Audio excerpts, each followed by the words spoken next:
Allez. Bonjour Alexandre. Bonjour. Alors, dans le cadre de mon mémoire porté sur les opportunités et les menaces liées à l'évolution de l'IA dans les métiers de la gestion administrative et des ressources humaines, je souhaitais avoir votre opinion. Donc, pouvez-vous vous présenter? Alors Alexandre Tremblay, directeur du campus de Marseille pour Albert School. Alors, comment percevez-vous l'impact de l'IA sur les fonctions RH dans les années à venir?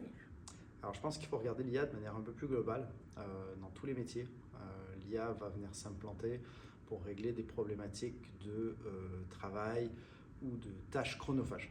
Donc le but c'est d'améliorer ces tâches-là et de laisser les employés finalement s'attaquer à des tâches qui sont à valeur humaine ajoutée plus importante. Dans les fonctions RH par exemple, rien ne remplace l'être humain et l'échange entre deux personnes ou deux entités.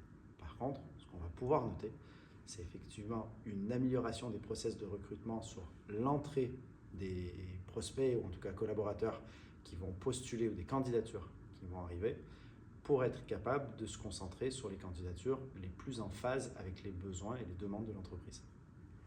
Selon vous, l'IA peut-elle remplacer le jugement humain dans les processus de recrutement? Alors on ne peut pas, par définition, en fait, une IA va être programmée par un être humain. Donc ce seront des demandes d'êtres humains, des objectifs d'êtres humains qui vont être derrière et qui vont paramétrer des demandes très précises pour que l'IA puisse traiter de la masse. Encore une fois, l'IA est très opérationnelle et plutôt en tout cas favorable d'utilisation dans les entreprises pour gérer ces grandes quantités de tâches que les collaborateurs ne peuvent effectuer en ce moment parce que le nombre est trop restreint, parce qu'on a eu des coupures budgétaires, ce qu'on entend régulièrement, ou parce qu'il y a des besoins dans le développement de l'entreprise et on n'a pas encore staffé ces équipes. Donc même dans une problématique, une bonne problématique de développement, l'IA peut vraiment jouer un rôle salvateur pour les équipes. Pensez-vous que tous les profils sont égaux face à l'adoption des outils IA? Alors non, tous les profils ne sont pas égaux. Effectivement, comme dans la vie normale, en fait, quand vous allez avoir des CV qui sont mieux faits, mieux conçus, et encore là, c'est très subjectif au niveau du design du CV, de quelles compétences on va mettre en avant, d'expérience qu'on aura faite. Je pense que l'IA discriminera de la même manière qu'un être humain va le faire. Dans un futur proche, vous qui êtes chef de campus, selon vous, devrait-on intégrer au lycée une matière centrée sur la création et le développement de l'IA?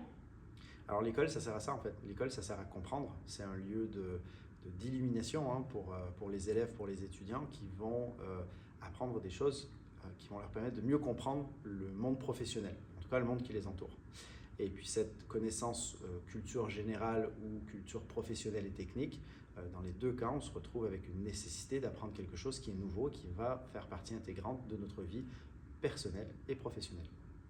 Et enfin, globalement, quel est votre ressenti sur l'évolution et la place de l'IA dans notre société actuelle? Alors je pense qu'on comprend mal l'IA, en tout cas pour l'instant. Je pense que même dans les concepteurs, on comprend mal encore ce qu'on est en train de créer, on ne comprend pas tout à fait, et donc ce qu'on ne comprend pas fait peur, forcément. Je pense qu'à partir du moment où on aura les bonnes bases d'explication pour savoir exactement quels sont le cadre, en tout cas juridique, dans lequel on va utiliser l'IA, qu'est-ce que ça nous permet de faire, qu'est-ce qu'on veut éliminer comme tâche, qu'est-ce qu'on veut gagner aussi en valeur humaine ajoutée, comment est-ce qu'on place l'humain à travers tout ça. Je pense qu'il y a des directions très différentes qu'on va avoir d'un pays à un autre, donc il s'agit de l'expliquer, d'avoir une bonne pédagogie et de l'intégrer de manière humaine ou en tout cas éthique dans les entreprises. D'accord, je vous remercie. Avec grand plaisir.